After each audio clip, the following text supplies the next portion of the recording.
कहानी की शुरुआत होती है जापान के टोक्यो बे से, जहां समुद्र के बीच एक छोटी सी नाव बिना किसी इंसान के तैरती हुई मिलती है। कोस्ट गार्ड के लोग उस नाव को चेक करने जाते हैं। नाव पूरी तरह खाली होती है, लेकिन अंदर उन्हें एक अजीब सा ओरिगामी और कुछ दस्तावेज मिलते हैं। सभी लोग हैरान हो जाते हैं कि आखिर इस नाव के साथ हुआ क्या है। तभी अचानक समुद्र के नीचे एक बहुत बड़ा धमाका होता है। पानी के अंदर बनी एक सुरंग से लाल रंग का तरल बाहर निकलने लगता है, जो देखने में खून जैसा लगता है। पूरा इलाका डर और अफरा तफरी में आ जाता है। सरकारी अधिकारियों को तुरंत इस घटना की जानकारी दी जाती है। डिप्टी चीफ कैबिनेट सेक्रेटरी एगुची भी इस घटना के बारे में सुनता है और इमरजेंसी मीटिंग में पहुंचता है। सभी अधिकारी समझाने की कोशिश करते हैं कि यह हादसा आखिर किस वजह से हुआ।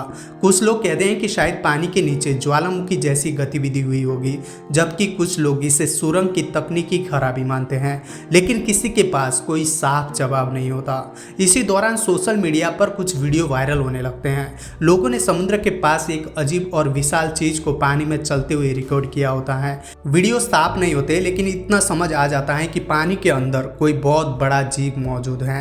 यागुची जब ये वीडियो देखता है तो उसे शक होता है कि शायद कोई विशाल राक्षस समुद्र में छिपा हुआ है। वह प्रधानमंत्री को चेतावनी देने की कोशिश करता है, लेकिन उसकी बात को कोई गंभीरता से नहीं लेता। सभी को लगता है कि असल जिंदगी में ऐसा कोई विशाल जीव हो ही नहीं सकता। लेकिन कुछ ही देर बाद टीवी न्यूज़ पर लाइव फुटेज दिखाई जाती हैं, जिसमें वही विशाल जीव साफ नजर आता है। जैसे ही सभी लोग उस राक्षस को देखते हैं, पूरा सरकारी दफ्तर हैरान रह जाता है। वह जीव धीरे धीरे नहरों को नदी के रास्ते शहर की तरफ बढ़ने लगता है। उसका शरीर बहुत बड़ा और डरावना होता है। वह नावों को तोड़ता हुआ आगे बढ़ता है। पुल टूटने लगते हैं और आसपास के इलाकों में तबाही मच जाती है। वैज्ञानिक वीडियो को ध्यान से देखते हैं और उन्हें पता चलता है कि उस जीव के पैर भी है। इसका मतलब वह जमीन पर भी चल सकता है। लेकिन कई अधिकारी अभी भी इस बात पर विश्वास नहीं करते। प्रधानमंत्री जनता को शांत करने के लिए प्रेस कॉन्फ्रेंस करने जाते हैं। वह लोगों को भरोसा दिलाने की कोशिश करते हैं कि सब कुछ नियंत्रण में है, लेकिन भाषण के बीच ही उन्हें खबर मिलती है कि वह राक्षस शहर में प्रवेश कर चुका है। पूरा टोक्यो डर से भर जाता है। लोग सड़कों पर भागने लगते हैं। जगह जगह ट्रैफिक जाम लग जाता है। हर कोई अपनी जान बचाने की कोशिश कर रहा होता है। राक्षस धीरे धीरे शहर के अंदर बढ़ता है। उसके गलफड़ों से लगातार खून निकल रहा होता है, क्योंकि वह जमीन पर ठीक से सांस नहीं ले पा रहा होता। लेकिन उसके विशाल शरीर की वजह से हर कदम पर इमारतें टूटने लगती हैं। सरकार तुरंत लोगों को शहर खाली करने का आदेश देती है। पुलिस लोगों को सुरक्षित जगहों पर भेजने लगती है। लेकिन टोक्यो जैसे बड़े शहर को इतनी जल्दी खाली कराना लगभग नामुमकिन होता है।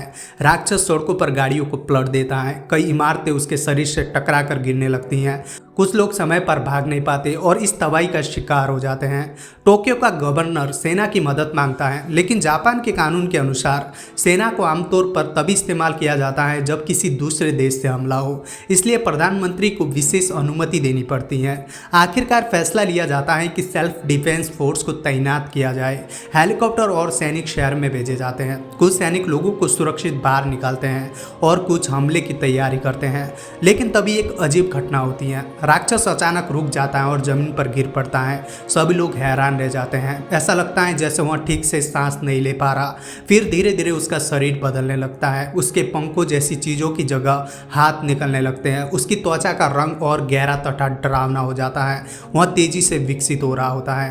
कुछ ही मिनटों में वह पहले से बड़ा हो जाता है। अब वह ज़्यादा शक्तिशाली और स्थिर दिखाई देता है। वह सीधे खड़ा होने लगता है और एक भयानक दहाड़ मारता है। अब उसकी चाल पहले से तेज हो जाती है। वह ट्रेनों और गाड़ियों को अपनी पूंछ से आसानी से उड़ा देता है। पूरा शहर कांपने लगता है। सेना के हेलीकॉप्टर आखिरकार हमला करने की तैयारी करते हैं। प्रधानमंत्री हमला करने का आदेश देने ही वाले होते हैं कि सैनिकों को कुछ नागरिक अभी भी खतरे वाले इलाके में दिखाई देते हैं।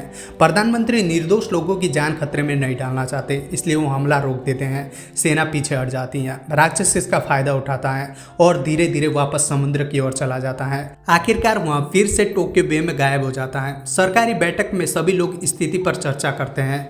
यागुची को लगता है कि सरकार पूरी तरह असफल रही है। किसी को समझ नहीं आता कि इतने खतरनाक जीव को कैसे रोका जाए। सेना समुद्र में खोज अभियान चलाती है, लेकिन उस राक्षस का कोई पता नहीं चलता। अब सभी लोग उसके अगले हमले का इंतजार करने लगते हैं। इसी बीच यागुची को एक विशेष टीम बनाने की जिम्मेदारी दी जाती है।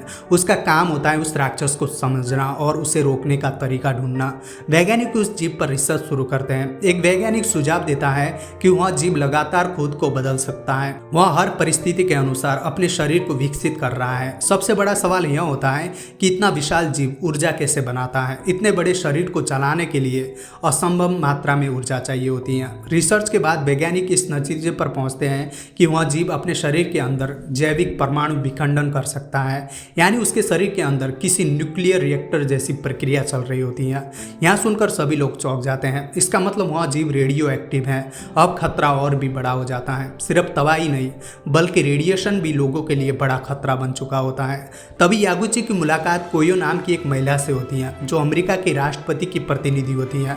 वह जापानी सरकार को बताती हैं कि गोरो माकी नाम के एक वैज्ञानिक ने पहले इस राक्षस के आने की भविष्यवाणी कर दी थी।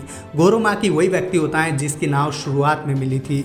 कोई सरकार को कुछ दस्तावेज देती है जिनमें उस राक्षस का नाम लिखा होता है गॉडजिला।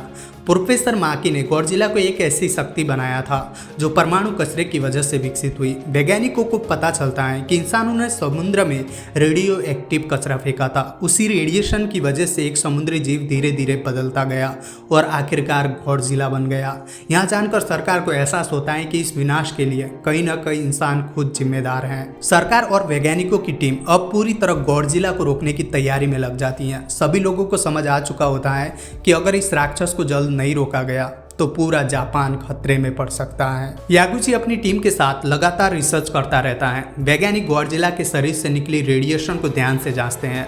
उन्हें पता चलता है कि गॉडजिला के शरीर में एक ऐसा अज्ञात तत्व मौजूद है जो पृथ्वी पर पहले कभी नहीं देखा गया। यहाँ को और भी ज़्यादा डरावने वाली होती हैं क्योंकि इसका मतलब यहाँ था कि गॉडजिला सिर्फ एक साधारण जीव नहीं बल्कि एक पूरी तरह नई और विकसित जीवन प्रजाति बन चुका था। वैज्ञानिकों को यह भी पता चलता है कि गॉडजिला के डीएनए में इंसानों से कई गुना ज़्यादा जेनेटिक जानकारी मौजूद है। इसका मतलब था कि वह बेहद तेज़ी से खुद को बदल और विकसित कर सकता है। टीम यह समझने लगती है कि गॉडजिला के शरीर में बहने वाला खून सिर्फ खून नहीं बल्कि एक तरह का कूलिंग सिस्टम है। उसका शरीर लगातार परमाणु ऊर्जा पैदा करता रहता है और इस ऊर्जा को नियंत्रित करने के लिए उसके शरीर को ठंडा रखना जरूरी होता है। इसी वजह से वह पहले समुद्र में वापस गया था ताकि अपने शरीर का तापमान कम कर सके।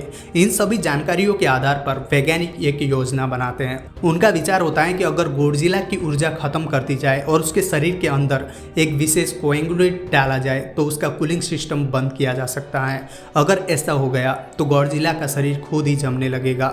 लेकिन योजना पूरी तरह तैयार भी नहीं हो पाती कि अचानक खबर आती है कि गॉडजिला फिर से समुद्र से बाहर आ गया है। इस बार उसका आकार पहले से कई ज़्यादा बड़ा और डरावना होता है। उसकी त्वचा अब लोहे जैसी मजबूत दिखती है और उसकी पूंछ एक विशाल हथियार जैसी लगती है। जैसे ही वह शहर में प्रवेश करता है हर तरफ अफरा तफरी मच जाती है। लोग चीखते हुए भागने लगते हैं। गॉडजिला अपने हर कदम से इमारतों को कुचलता हुआ आगे बढ़ता है।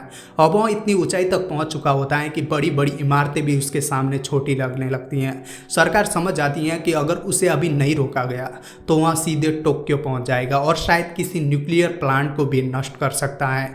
याकुची की योजना अभी पूरी तरह तैयार नहीं होती, इसलिए प्रधानमंत्री मजबूरी में सेना को हमला करने का आदेश दे देते हैं। पूरी जापानी सेना गॉडजिला के रास्ते में तैनात कर दी जाती है। टैंक, हेलीकॉप्टर और मिसाइल यूनिट्स अपनी अपनी जगह तैयार हो जाते हैं। सबसे पहले हेलीकॉप्टर हमला शुरू करते हैं। वे गॉडजिला के चेहरे पर लगातार गोलियां बरसाते हैं लेकिन गॉडजिला पर इसका कोई असर नहीं होता। इसके बाद भारी हथियारों का इस्तेमाल किया जाता है। मिसाइलें सीधे सिर पर दागी जाती हैं, बड़े बड़े धमाके होते हैं और पूरा इलाका धुएं से भर जाता है। कुछ सेकंड बाद जब धुआं हटता है तो सभी लोग हैरान रह जाते हैं क्योंकि गॉडजिला बिना किसी चोट के खड़ा होता है। अब सेना टैंकों से उसके पैरों पर हमला शुरू करती है। लगातार विस्फोट होने लगते हैं, तोपें उसके चेहरे और शरीर पर गोले बरसाने लगती हैं। फिर भी गॉडजिला आगे बढ़ता रहता है। हालांकि लगातार हमलों की वजह से उसकी चाल थोड़ी धीमी पड़ जाती है। सेना अपने सबसे शक्तिशाली बमों का इस्तेमाल करती है। लड़ाकू विमान उसके ऊपर भारी बम गिराते हैं जिससे बहुत बड़े विस्फोट होते हैं। कुछ देर के लिए ऐसा लगता है शायद गॉडजिला रुक जाएगा, लेकिन अचानक गॉडजिला गुस्से में एक पुल का हिस्सा उठाकर टैंकों की तरफ फेंक देता है। कई सैन्य बांध नष्ट हो जाते हैं और सैनिक पीछे हटने को मजबूर हो जाते हैं। अब जापानी सरकार के पास लगभग कोई विकल्प नहीं बचता। आखिरकार अमेरिका से मदद मांगी जाती है। अमेरिका अपने स्टेल्थ बॉम्बर्स जापान भेजता है, लेकिन जापानी अधिकारियों को डर होता है कि अगर इतने बड़े बम शहर में गिराए गए तो नुकसान गॉडजिला से भी ज़्यादा हो सकता है। फिर भी कोई और रास्ता नहीं होता। सभी नागरिकों को अंडरग्राउंड शेल्टर में भेजा जाता है। अधिकारी भी सुरक्षित जगहों पर चले जाते हैं। गॉडजिला शहरों के बीच खड़ा होता है। उसके शरीर के अंदर की रेडिएशन अब लाल रंग में चमकने लगती है। अमेरिकी विमान उसके ऊपर बम गिराते हैं। इस बार कुछ बम उसकी मजबूत त्वचा को पार करने में सफल हो जाते हैं। पहली बार गॉडजिला घायल होता है। उसके शरीर से खून निकलता है और वहाँ दर्द से जोरदार दहाड़ मारता है। लेकिन तभी कुछ और भी खतरनाक होने लगता है। उसके शरीर के अंदर की लाल चमक बैंगनी रंग में बदलने लगती है। गॉडजिला अपना मुंह खोलता है और उसके अंदर से काला धुआं निकलने लगता है। कुछ ही सेकंड में वह धुआं आग में बदल जाता है। फिर अचानक उसके मुंह से एक भयानक बैंगनी प्लाज्मा बीम निकलती है जो सीधे आसमान में जाकर एक विमान को नष्ट कर देती है। सभी लोग डर से कांप उठते हैं। अमेरिकी विमान फिर हमला करने की कोशिश करते हैं, लेकिन गॉडजिला अपनी पीठ से कई ऊर्जा किरणें निकालता है जो हवा में ही मिसाइलों और विमानों को नष्ट कर देती हैं। इसके बाद वह अपनी विशाल बीम पूरे शहर में घुमा देता है। जहाँ जहाँ वह बीम जाती है वहाँ की इमारतें तुरंत कटकर गिर जाती हैं। पूरा शहर आग में जलने लगता है। इसी हमले के दौरान प्रधानमंत्री का हेलीकॉप्टर भी नष्ट हो जाता है और देश के कई बड़े नेता मारे जाते हैं। पूरा जापान अराजकता में डूब जाता है। गॉडजिला अपनी सारी ऊर्जा इस्तेमाल करने के बाद अचानक शांत हो जाता है और शहर के बीचों बीच खड़ा खड़ा निष्क्रिय अवस्था में चला जाता है। यागुची इस हमले से बच जाता है। जब वह वापस मुख्यालय पहुंचता है तो वहाँ अफरा तफरी मची होती है। सरकार के कई बड़े अधिकारी मारे जा चुके होते हैं और नया प्रधानमंत्री चुना जाता है, लेकिन यागुची हार मानने को तैयार नहीं होता। वह अपनी टीम के साथ गॉडजिला को रोकने की अंतिम योजना पर काम जारी रखता है। इस दौरान अमेरिका और संयुक्त राष्ट्र एक और फैसला लेते हैं। उन्हें पता चलता है कि गॉडजिला बिना साथी के भी प्रजनन कर सकता है। अगर उसे नहीं रोका गया तो वह पूरी दुनिया के लिए खतरा बन सकता है। इसलिए संयुक्त राष्ट्र गॉडजिला पर थर्मोन्यूक्लियर बम गिराने की अनुमति दे देता है। अब जापान के पास बहुत कम समय बचता है। यागुची सरकार से कहता है कि अगर उन्हें थोड़ा समय मिल जाए तो वे गॉडजिला को बिना परमाणु हमले किए रोक सकते हैं। पूरी टीम दिन रात मेहनत करती है। वे हजारों लीटर कोएंगुलेट इकट्ठा करते हैं और उससे गॉडजिला के शरीर में पहुंचाने की योजना बनाते हैं। आखिरकार अंतिम दिन आ जाता है। योजना शुरू करने के लिए विस्फोटकों से भरी ट्रेनों को गॉडजिला की तरफ भेजा जाता है। ट्रेनें उसके टकराकर विस्फोट करती हैं और गॉडजिला जाग जाता है। इसके बाद दर्जनों ड्रोन उस पर बम गिराने लगते हैं ताकि वह अपनी ऊर्जा खत्म कर दे। गॉडजिला लगातार अपनी शक्तिशाली बीम का इस्तेमाल करता रहता है, लेकिन धीरे धीरे उसकी ऊर्जा कम होने लगती है। अब उसकी खतरनाक बैंगनी किरणें कमजोर होकर सिर्फ आग जैसी दिखाई देने लगती हैं। तभी योजना का अगला चरण शुरू होता है। आसपास की इमारतों में विस्फोट किए जाते हैं। विशाल इमारतें गॉडजिला के ऊपर गिरने लगती हैं। गॉडजिला नीचे गिर जाता है और कुछ देर के लिए बेहोश हो जाता है। यही मौका देखकर सैकड़ों ट्रक उसके मुंह में कोएंगुलेट डालना शुरू कर देते हैं, लेकिन पूरी मात्रा में पहुंचने से पहले ही गॉडजिला फिर जाग जाता है। वह अपनी प्लाज्मा बीम से कई ट्रकों को नष्ट कर देता है। स्थिति फिर बिगड़ने लगती है। तभी एक बार फिर विस्फोटकों से भरी ट्रेनें गॉडजिला से टकराई जाती हैं। जोरदार धमाके उसे दोबारा गिरा देते हैं। इस बार बाकी ट्रक सफलतापूर्वक पूरी मात्रा उसके शरीर में पहुंचा देते हैं। गॉडजिला आखिरी बार उठने की कोशिश करता है।